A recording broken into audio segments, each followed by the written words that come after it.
Hi everyone, my name's Kathy. Welcome to my frugality channel, Skint Living UK. As part of my frugality, I've been renovating and decorating my house myself to save money so I don't have to pay workmen to come in and do the work. A, because they're too expensive. B, I find them a bit misogynistic. C, I think they always try to rip me off because I'm a woman on my own and I'm fed up with it. And D, I've had them rob stuff. So yeah, the last one I had in was a plumber, very narky, and being a plumber I was like flabbergasted because he moaned at me I didn't have copper pipes for him to use. So I don't know about you, but when you have workmen in, I think like if you're a plumber you should have extra reserves of supplies. It's my cat, sorry, she's telling me off. She likes to sit in here. This is her second spare bedroom. So she's telling me off because I'm sitting in here talking and having a moan, and then she can hear me voice rising, so she's like, stop it. So I've got some pictures of the bedroom before I renovated it, because today I'm showing you a little tour of my bedroom. I did this in August of last year. I started it earlier than that. This is what the room looked like when we first bought the house in 2020. It was in yellow with a brown carpet, and I hope you can see all the damp on the walls. On this corner you can't see it, but up in the corner it was going black mouldy, because this window wall and this back wall here are two external walls. Excuse me. And there was a source of damp and I couldn't find out where. So I got a workman to remove the radiator, because I was working on a house over the road, and I asked them to remove the radiator for me. And they put it on the opposite wall. And I chipped off all the plaster myself with a bolster hammer and a bolster, so it's like a big thick chisel, and bagged it up and let it dry out for a few months. It still wasn't drying out, couldn't work out why, and then I realised it was the guttering, so I got the guttering replaced. This house is old, it's Edwardian, built in 1908, so it's well over 100 years old. People call it Victorian, but they're not, they're Edwardian, because Queen Victoria was on the throne to 1901. This was built in 1908. So as I said, I chipped off the plaster and let it dry out. I replaced some of the mortar between the bricks because some was missing and old and crumbly. And I was letting the walls dry out. These old houses don't have, they're made of solid brick. There's no gap in between, there's no cavity wall. So that solid brick, if it gets wet, it penetrates right into the house. And that's why often old houses are damp, because there's no cavity wall. So basically I was letting it dry out, and then I got fed up with it because it still was a little bit damp. So what I did was I bitumened both those two walls. People, some workmen bitumen it, some people put like a membrane. It's like a big sheet, a breathable membrane. I put the bitumen on because breathable membranes are great if you've got a cavity wall and you're letting the moisture in and out. But I think with an old house, because the damp gets into the brick and sits there, just stays there, I thought, right, I'll bitumen it. So so the walls have been mortared, then they've been bitumened. Here you can see some bit of wood, because what I did is I battened the wall, so all around the periphery, all around the edges and across the middle and up and down, to make like a framework. And in between that framework I put sheets of insulation. I bought Kingspan insulation. You can get it in varying thicknesses, and this has got foil on it, so it stops the damp coming through, the wet. So this is the first wall. I did the back wall, so you can see here, this is where the boot battens are. This is where the insulation has been cut to fit in between the wood battens, and then I've duct taped it round to seal off the draft as best as I can. This wall hadn't been done yet at that point, so I did this whole wall first and then I went on to do the window wall. You can buy insulation already stuck to the plasterboard, but because this room is so small and I've got arthritis in my hands, I found it to be really heavy. So for me, because the Kingspan is basically a sheet of foam, it was easy for me to move it around and easy for me to cut it up, because I cut it up with a bread knife. I know. So it was so easy to do with a bread knife, or you could do it with a jigsaw. Bits of it I did do with a jigsaw. Then I put the plasterboard up. This is the only bit my son helped me with. He was off ill at the time, and I asked him. He just held up the piece of plasterboard and I screwed it to the wood battens. So that's why you can see all these dots, because these are screws. So it was screwed to the wood battens to hold it in place. And then I filled all the joints with filler, and then below I put up some tongue and groove and a dado rail. The tongue and groove I got for free from a neighbour because their house was being gutted, and I asked if I could have the tongue and groove, and I got a big stack of it. And in this room we used to have the bath with it, because this was before the bathroom was done by me. So how did I apply the tongue and groove? I used wood glue and panel pins, and the same for the dado rail. The dado rail I got from a local wood yard, which was less than half price compared to B&Q, which is down the road on Edge Lane, if you know Liverpool at all. It was just ridiculously expensive there.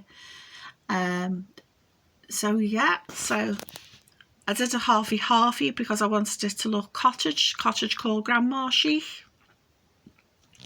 And this is it, painted.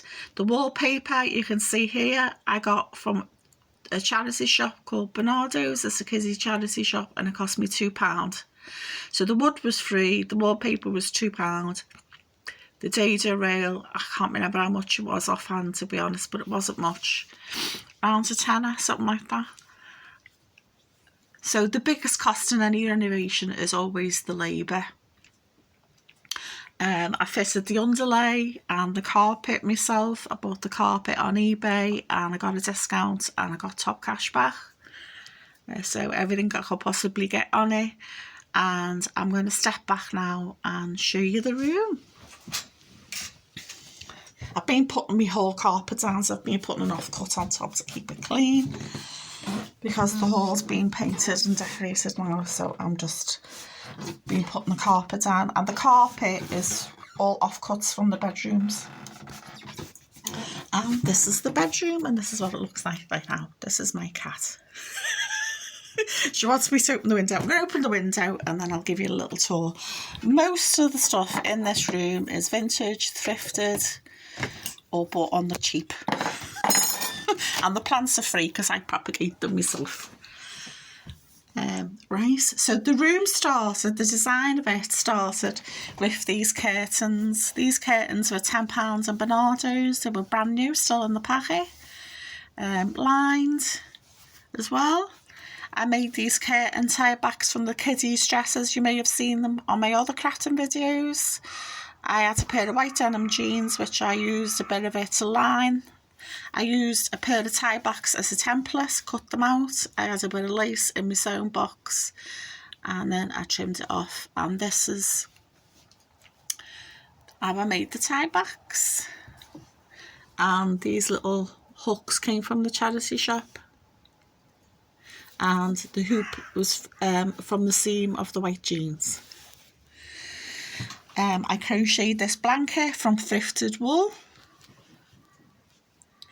I painted and upholstered this trunk using bleached denim. I do tie bleaching.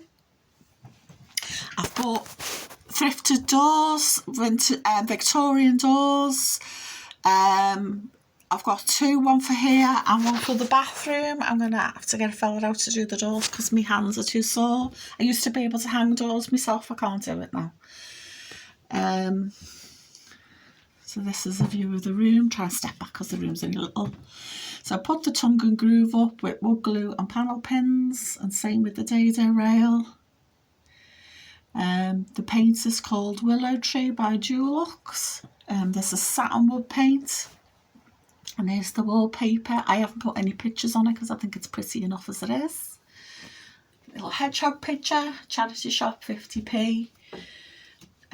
These little hooks of trees, charity shop. I can't remember how much they were. 2 or 3 quid, something like that. The bed I bought on eBay. It was reduced in the sale, and there was a 10% discount voucher, and I got top cash back, and I worked out at £37. This quilty throw I bought on eBay. I wish I had made it. It is lovely. I love it. Such cottage chic. This cushion I made from all leftover materials, bits of wool, bits of felt, bits of fabric, bits of lace, bits of material and denim. I made them like sunflowers to sort of tie in with the wallpaper because they look like sunflowers. I know they're anemones really. I put a sunflower sticker on the window that's turning into butterflies on eBay. I think that was 6 quid. I put a cafe curtain up in gingham to make it look cottagey. I didn't put a curtain or a net down to the floor or a blind because my hat, as you've just seen, has gone out the window. You can see it out there. She likes to look up and down the window. I made these gingham cushions. This is a vintage thrifted pillowcase made of lace. This is the pillowcase that came with the throw. My son's bought me this lamp. This bedside I painted blue. I had some leftover blue paint. That was £10 in Bernardo's. This whatnot was £3 in my local charity shop. I make these little fabric boxes from scrap fabric here, denim and the kiddie skirt, the dresses again. I used to sell these on Etsy. It's wood with upholstery wadding and fabric and hooks on. I used to sell them, not anymore. The rug was online on eBay. I think it was a tenner. The mirror that was thrifted. Pinboard thrifted. I think the pinboard was £1.50. The mirror was £2. Radiator cover on sale. Got a discount. Top cash back. So that was new. Bookcases my son's, so when I move up to Scotland he'll get it back. This used to be in the kitchen, this cupboard. That was £8 in Bernardo's, and I painted it blue. Thrifted pictures which I framed up, painted the frame in green, leftover paint from the living room. Leaves from the park with a bit of spare ribbon from my sewing box. This pine throne I got online. It's kiddie sized. I thought it was adult size, so when I come I was like, where do I stick it? Because it's too small. So I stuck it in here. Lampshade. It's French Art Deco. It's glass, not glass. I thought it fits in because of the blue and yellow flowers. And these are solar passive lights that come on at night. That look like sunflowers. So it looks really sweet. Really pretty. I got that because reminds me of my cat. My cat's 10 now and she's got white whiskers. These are actual patents and they were 50p each. And the frame was pine and that cost me £1. So I've just got lots of little knickknacks. Here, there and everywhere. I need to put my wall pocket up, that cost me 50p. So there you go, my cottage core, mostly thrifted bedroom. Handmade bits, my blanket and my cushion, tie backs. and a nice new carpet to make it nice and clean and fresh and radiator cover with some vintagey bits. So please like, share and subscribe. Let me know what you think in the comments below. And bye for now.